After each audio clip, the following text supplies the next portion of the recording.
Right. Okay. It's 10 to 3. So what I'm now going to do is to introduce our next presentation of the day, and it's Thomas John from Five9, a relatively new partnership that we've set up between the two businesses. So already starting to be an interesting world working together. Lots of interesting opportunities. So I shall hand over to yourself, Thomas John, and we'll look at why cloud and why now. Thanks, Jonathan. I'm thrilled to be part of this convergence, and it certainly is an incestuous industry. We all know each other. I was just giving Keith Jackson, the previous presenter, a bit of light banter there about the Zurich comment. We know each other from my days at In Contact, Nice In Contact, and his days at Ring Central. We've now graduated since then. He's at 8x8, obviously, and I'm at Five9. And so, Jonathan, thanks for the privilege of being here. It's been a great event so far, and I'm hoping in the next half an hour to talk you through why here at Five9 Britannic we're very excited about our industry and hopefully hit home some answers about why cloud and why now.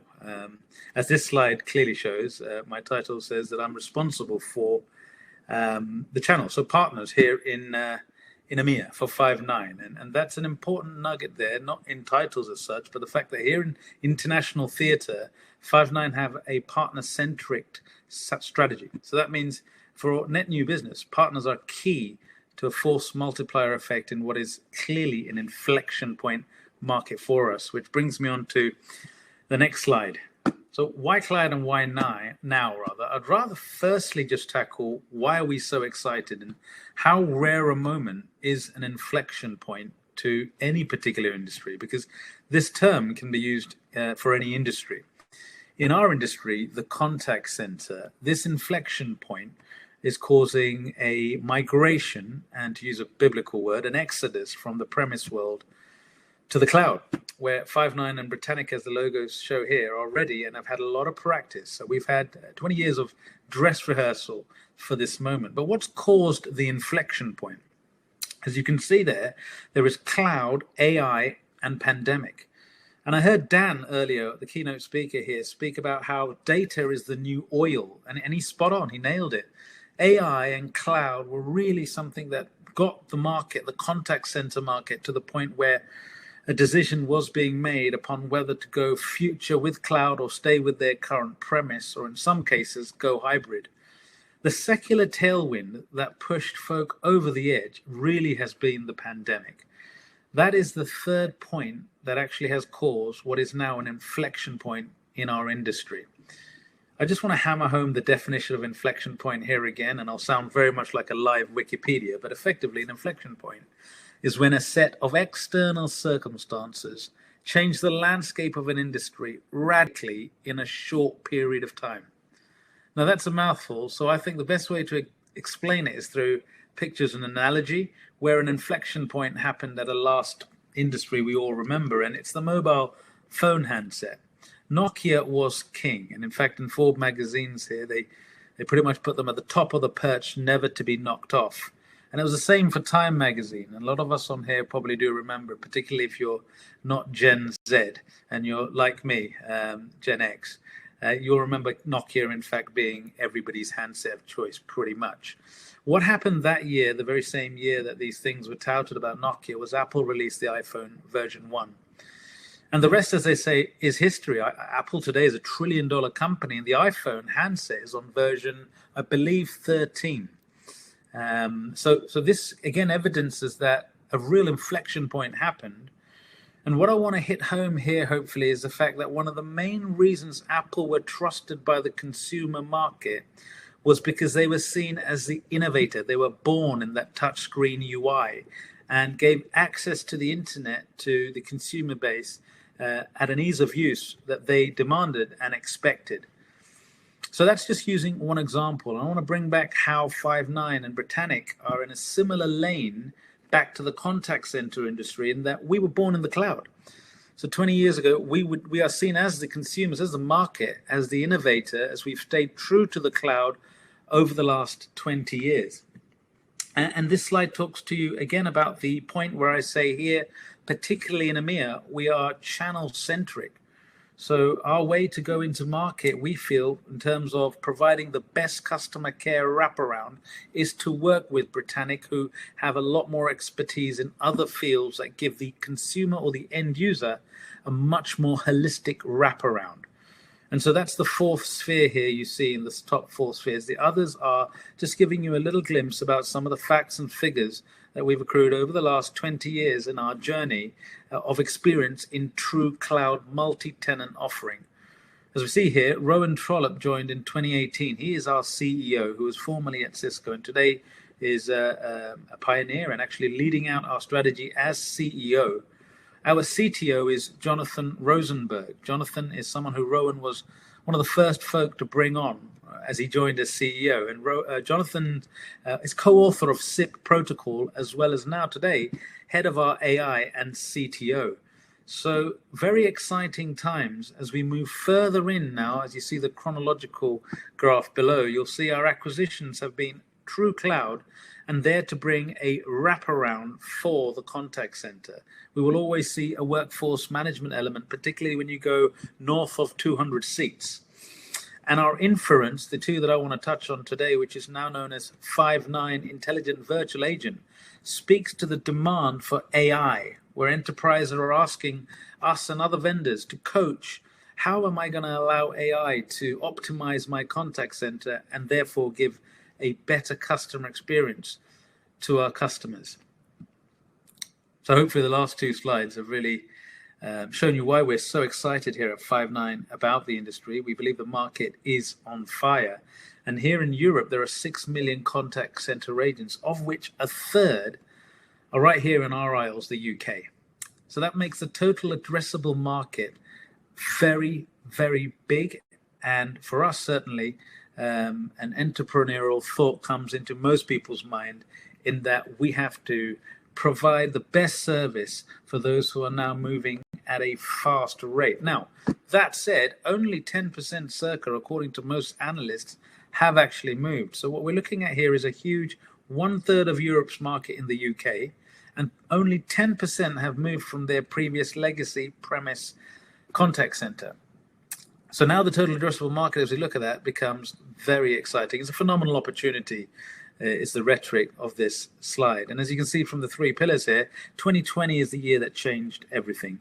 As I mentioned earlier, the pandemic was the unexpected secular tailwind. And the reason for that is, and I think the previous speakers have nailed it, it's now no longer just a work from home. It's pretty much work from anywhere. And 2020 broke a few stigmas, actually, I would say, where in the past people would say, you're working from home, and it was seen kind of as a negative. And now it's very much an optimized way of looking forward. We have clients who, as we move into a more and more digital world, recognize that digital contact center experience becomes even more imperative and important. I can think of a car manufacturer where during the pandemic and to this day, they still have folk buying cars on a virtual showroom basis and going through the whole sales process via digital channels. The other thing I want us to note is the third pillar here, customer outcomes era. What we really are seeing is a consumer is king era. And the reason for that is because, number one, we believe the consumers are very soon going to be predominantly Gen Z, who have very high expectations. So we have a generation who in their personal life use Apple Siri AI and now expect that sort of technology to be brought into the contact center so that they can do that when they're having retail purchases or insert whatever service they want to have from whoever the provider. They really have high expectations. And so as vendors, but as also as partners, and we need to really make sure that's delivered.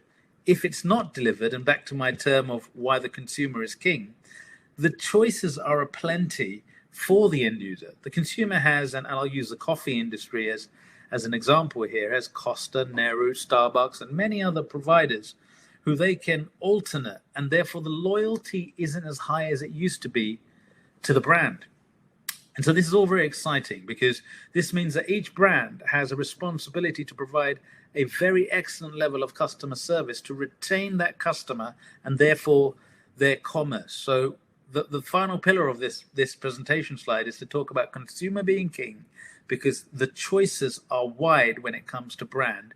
And we believe here, if you get it right, which we hope to do, and we have done with Five9 and Britannic, the partnership is you can provide a level of customer service where the customers themselves become brand ambassadors. And I'll come on to that in a moment as the KPIs of our industry evolve from first call resolution to net promoter score and so on and so forth. There is an opportunity to provide a level of service where through social media, folk who use your services become brand ambassadors. And we'll talk about that in a second. I just wanted to bring some facts and figures as well, just to ensure to those listening that it's not me just raving a lunatic about how exciting the market is. I won't stay on this slide long. It speaks to, during the pandemic, how our share price grew from $50 to peaking at 200 actually. But as you see in this snapshot, which is slightly out of date, tremendous growth in a very short period of time because of the demand for true cloud. Another evidence of that is the intent of Zoom to acquire Five9, and whilst it didn't actually materialize, it was exactly that, an intent, which, I mean, for our brand, it didn't do any harm, I guess. Being associated with Zoom for 6 months is something that does bring the brand recognition up. But on a more serious note, the integration to Microsoft Teams is something during the process of intent we had to not just convince, but also just ensure the market needs to know that we are investing heavily in our integration with Microsoft Teams, and that's going to continue forth. I just felt I'd show this slide just to let everybody know a glimpse of why this actual acquisition didn't happen, is because during the process, the share prices fluctuated, and it got to a stage where Zoom would have to have come in with an even bigger offer. The spin I use to the market is they couldn't afford us in the end. And actually, on hindsight, looking at the fact that Microsoft Teams has 80% of the UC market, it was a blessing in disguise. And I'm happy to talk through this with others on a Britannic session about how key being UC agnostic is in our industry. Here you get a glimpse of some of the logos. And again, I want to point to the evidence of how can you prove that we're in an inflection point. That's when logos such as Aviva and Volvo trust Five9 by moving to the cloud. Huge contact center seats on premise, requiring the resilience, uptime, and security for their customers to move to a true cloud platform. And as you can see here with the level of interactions and the other logos you see on this slide, we well and truly are in a place in time now where brands recognize that whilst it is cutting edge and feature rich, more importantly for them, the security and quality of voice are no longer just at a par. And I want to make that key here with Five9 and Britannic. We're not looking to copy and paste someone's current contact center. We want to take them to the next era, to the next stage, to digital transformation. So not just a like-for-like swap out, but taking the likes of Aviva to the next place. And speaking of Aviva, I thought I'd drill down a little bit into how a 5,000 seat and above contact center would move. How long a sales cycle it was? Well, it was certainly a complex one, because you're taking an enterprise who have been using premise for many decades to the true cloud. And as I said earlier, security, resilience, and particularly in the insurance vertical, compliance played a huge key role in the transfer, the migration. But what I would say is something that I found certainly we picked up on was Aviva's dependency on Five9 to coach them on how they're going to take their contact center into the AI world. They relied on us for an element of consultancy, and that's just not from a billables point of view. The rhetoric, one of the C-level staff, you guys have done this for 20 years, and more recently you've integrated inference, and we're relying on you on how we're going to see a benefit of AI. And so augmenting the agent's interaction and bringing a level of first call resolution through AI and analytics. As Dan put the data earlier today, he made a very valid point, a salient one. The data that runs to and fro a contact center's pipe is customer-rich data. And that is indeed the oil of this era. And Aviva relied on us very much for how we can take the contact center to the next generation and therefore retain their consumers and give them the trust that they are with a future-proof company. I mentioned earlier a couple of new acronyms or KPIs that are coming in a lot more in this era. In the past, and I still believe still important to our industry, are KPIs like first call resolution and average handle time. But that's pretty much under the bonnet contact center. Those who eat and breathe contact centers will know about. But what we're seeing from a brand recognition is a place where Net Promoter Score scales from -100 to 100 and talks about how the customer service level is for a brand. So effectively what we're seeing here is if you're above 70, you provide world-class customer care for your consumers. Netflix is pretty much on the top league for that. And what we like to let people know about at Five9 is our Net Promoter Score. And I want to be clear here that this is specifically for our professional service team and our customer support. So on our customer support post-sale, we score 85 on Net Promoter. And on a professional services, so the deployment, we score 86. Effectively, in its simplicity, what this is saying is what we promise during the sales cycle is what we deliver during deployment, and thus saith the customer. So it's very much data collected on the voice of the customer. And as I'm sure a lot of folk will understand here, this is critical in how we persuade folk that they're in safe hands, that we're going to deploy the statement of works exactly, maniacally, with a methodology led by our PS team to what they expect. And this is going to be critical as we go further and further in and hopefully take that penetration rate beyond 10%. And over the next 5 years with Britannic, hopefully enjoy as we see it reduce more and more into 100%. And it's necessary. This is something that we feel is becoming more and more, not a nice to have, but actually a need. And again, the pandemic was very much a tailwind for that, where folk in the past would have used a shortcut to send people to work from home. Perhaps a VPN would be a hack, but what they realize is they compromise the quality of service at the contact center. And now the multi-true cloud offers a return of investment, the OPEX model. And it's not as simple as just chopping it up into 12 months.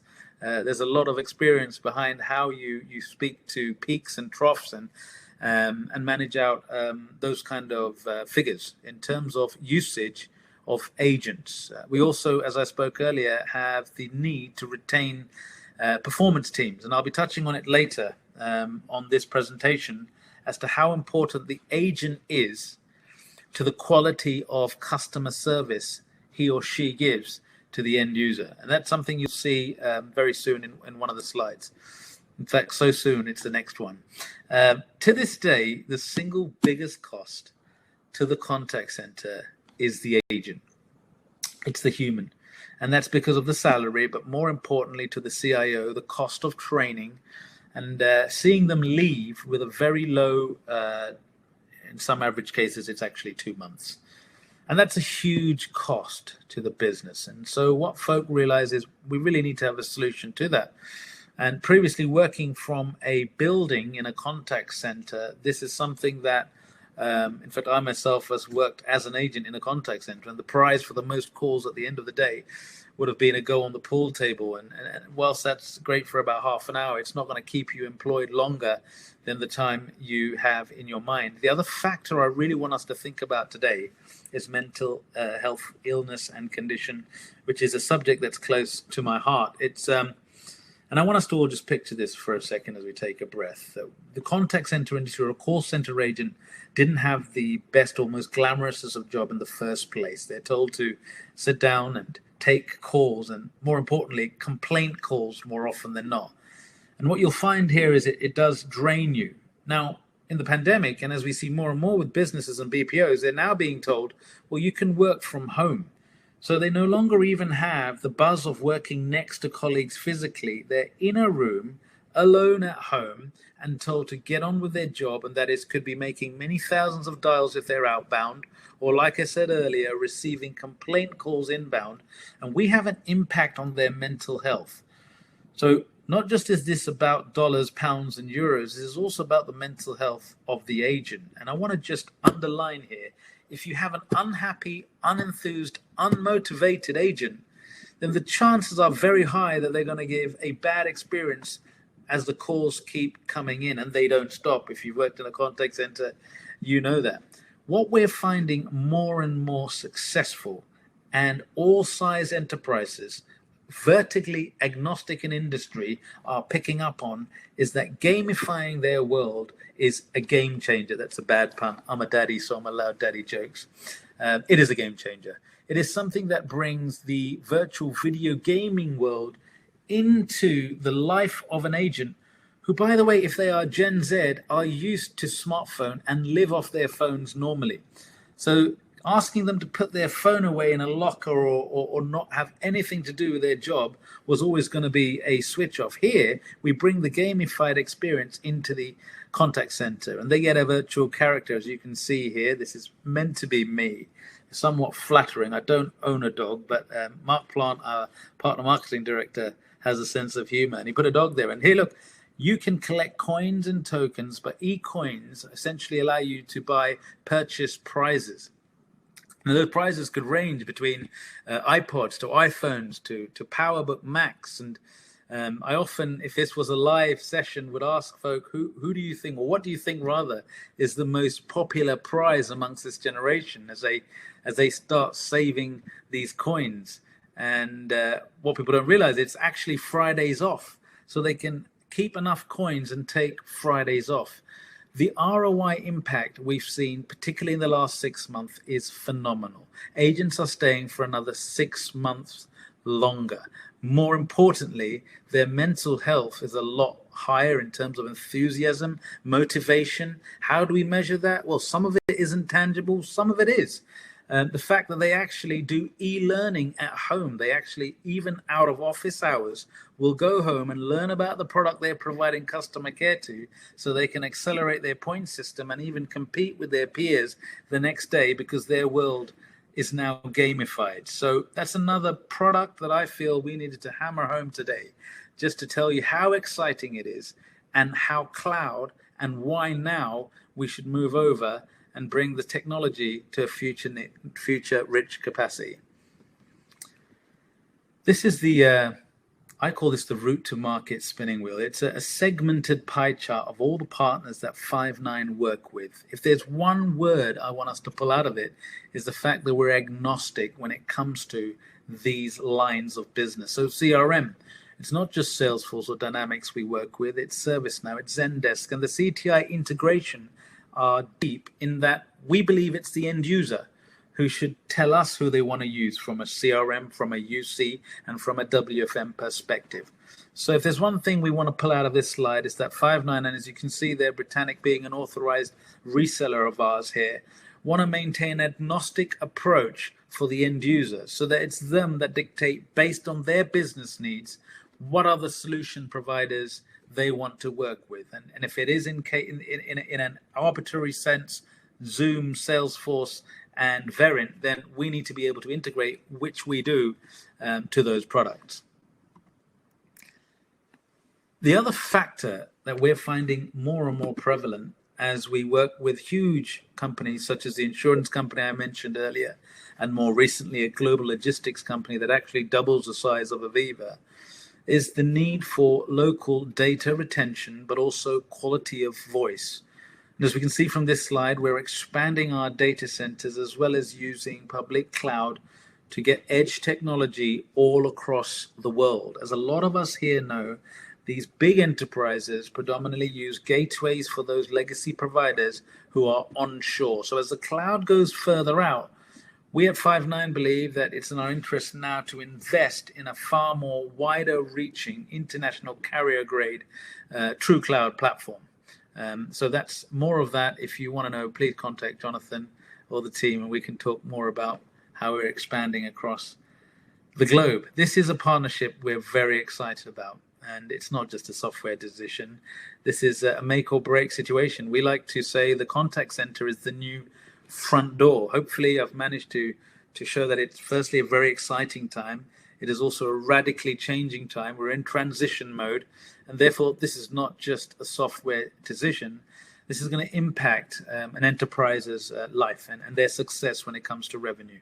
And it's not just voice, as we see here, IVR, CRM, UC, workforce automation, and intelligent virtual agent all play a part. And all of those require not just coaching, but also consultancy from an element of how are you going to take us and make an impact? And Britannic with Five9 together have the power to do that. We believe, we're confident we can produce end results that aren't just, like I said, a like for like of what they had before, but taking them to the next level.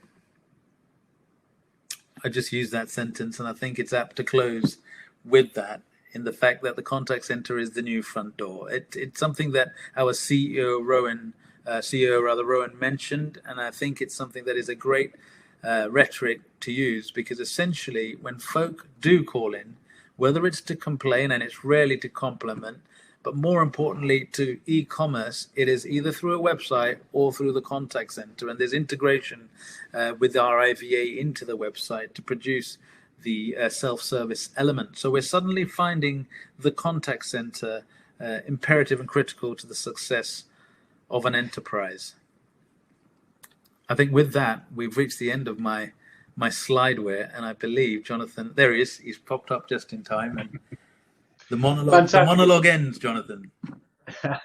Yeah, really interesting. And look, I think there's a number of points I'll pick up on, and anyone's got any questions or comments they want to debate, please do add them into the chat. I can see there's a few there already. So I'll start off by just picking up on a couple of the points from one of the slides, which was about the agent count. So this during COVID, right? The agent count doubled.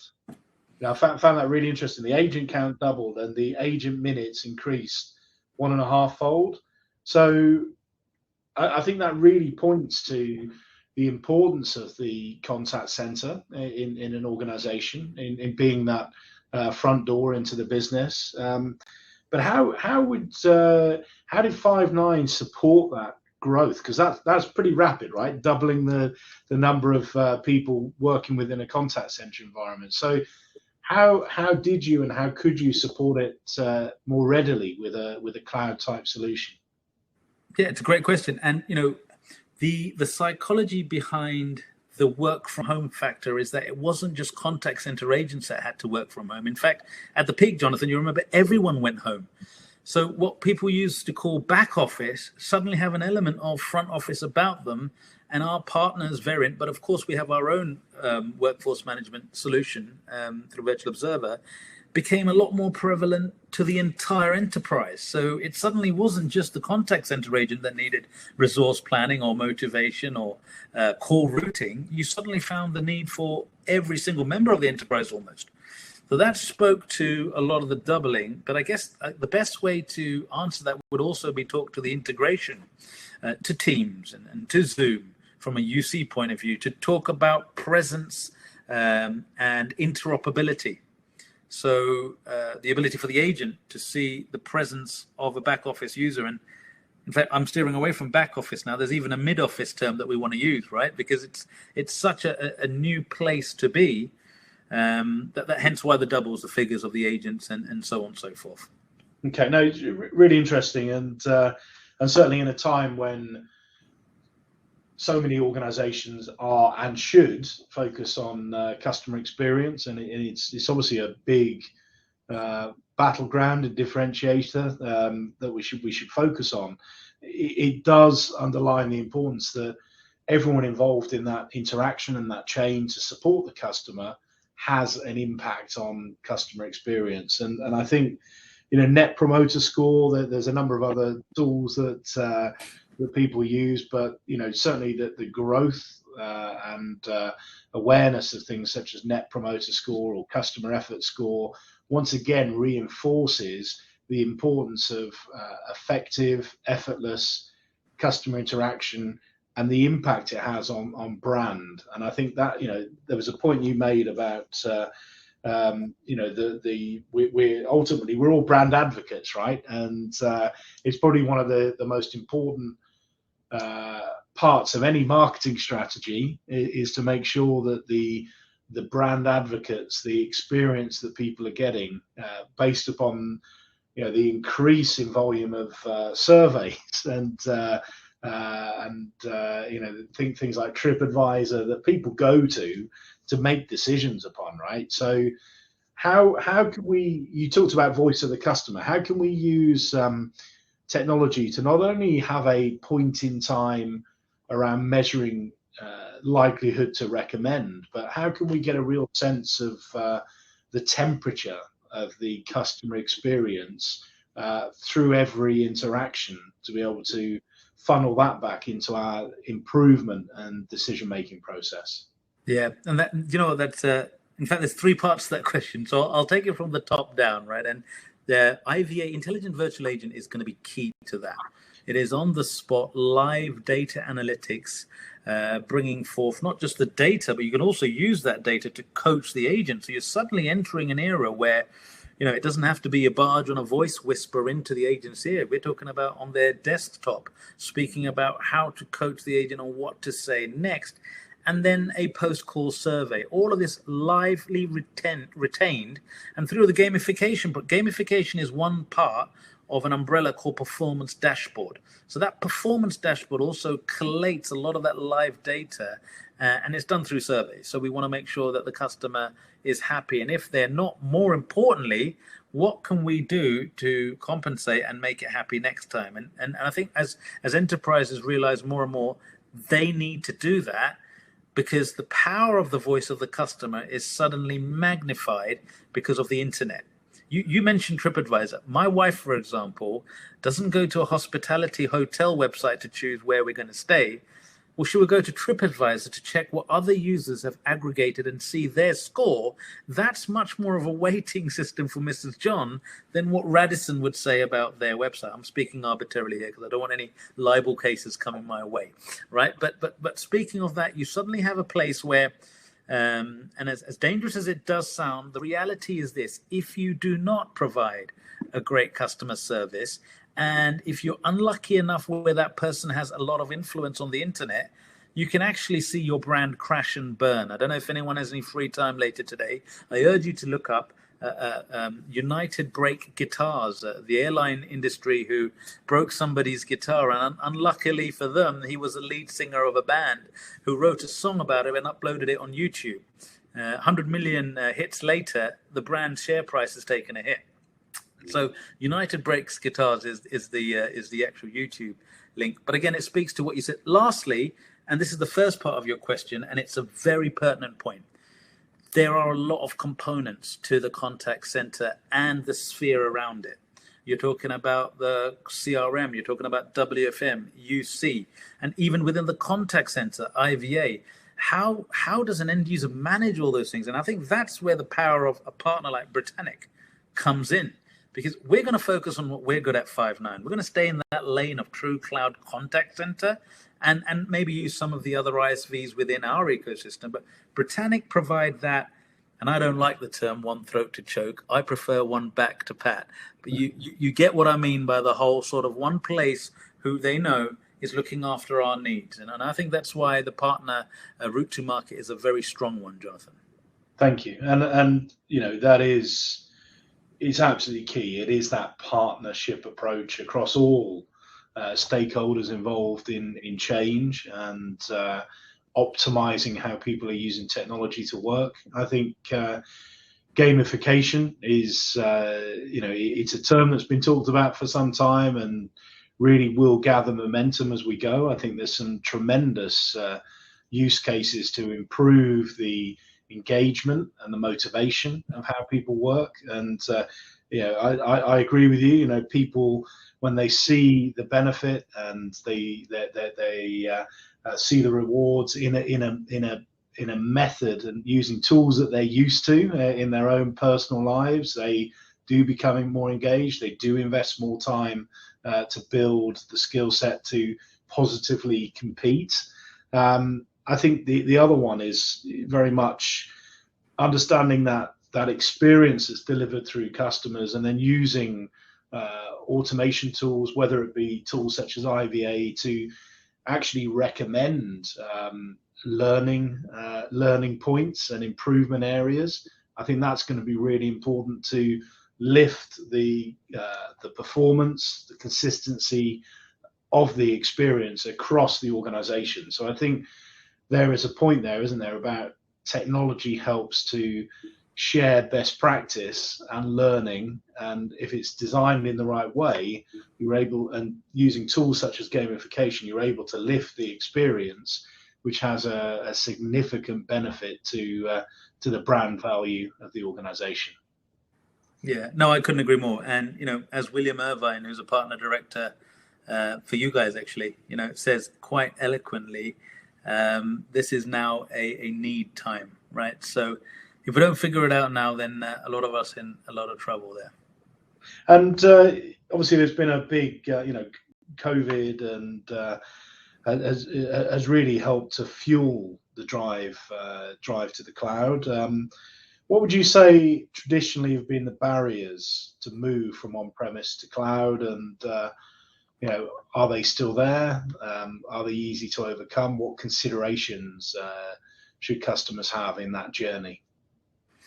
Yeah, and some of the barriers are there. Some of them are psychological. I'll touch on those. And I literally have had a CTO recently tell me there is comfort for him to walk into a server room and see blinking lights, right? That he knows that his hardware is on premise and it's there and it just feels more comfortable. So how we overcame that was to ensure that we are very transparent with our uptimes, and our SLAs are key to that.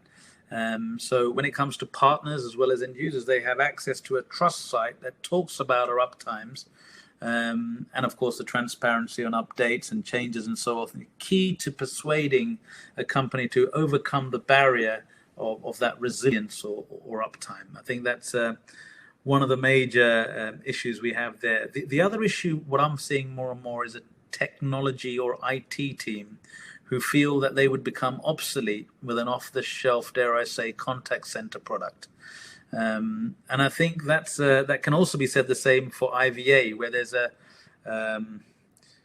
it's an incorrect understanding that IVA will be a group of robots replacing the humans in the contact centers. And that's certainly not the case. What IVA is augmenting the first interaction that a caller has with that agent and actually empowering the agent. Is there an element of, will you need as many? Probably, but what we say is you're going to grow, so you want to move those agents to do something else that actually in their lane of expertise. So there are still challenges, there are still issues as we move forward, and I think one of my last slides speak to how having architecture globally, and particularly with Brexit, where not just your primary but your failover data center has to be onshore, Britain in this case, and mainland Europe in this case, where you suddenly need 4 instances then because of Brexit. And I think that's something that is key, and we've noted that, hence why I shared that slide on our roadmap for infrastructure. That's another key element to your question. Thank you. And I think, again, there's an important point you've raised there, which is about probably fear of change. So the IT team worried about becoming obsolete, people working within the contact center environment being, scared of the arrival of the bots and the impact it could have on their work. And I think we should, as a business, we've been providing cloud solutions, goodness me, 10 plus years, right? And what we've seen working with customers is if you do it right, you design it right, you actually free people's time up to work on more interesting things, deliver new value, and spot opportunity for innovation. And I think this is the world in which we live. I mean, this was part of the morning's conversations as well. Is in change is the only constant. It gets faster and faster.